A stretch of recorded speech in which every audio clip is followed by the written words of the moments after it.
Chief, you worked in a lot of different cities.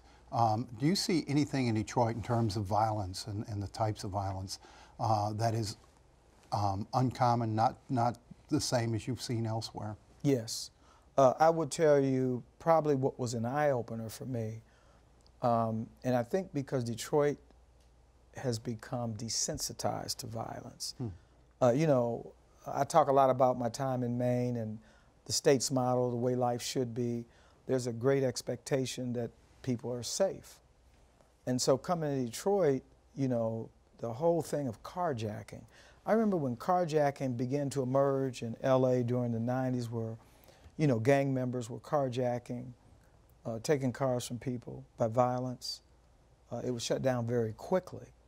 Here it was almost, well, it's a crime, it happens. That was kind of the sense I got. And so I'm excited that even that crime is trending down and has over the last year and a half.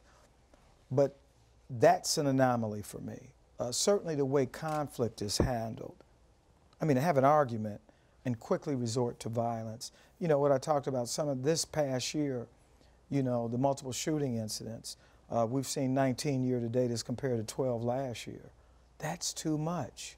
I mean, to go into a group of 200 to 300 people and fire a weapon, that is not what happens in other places.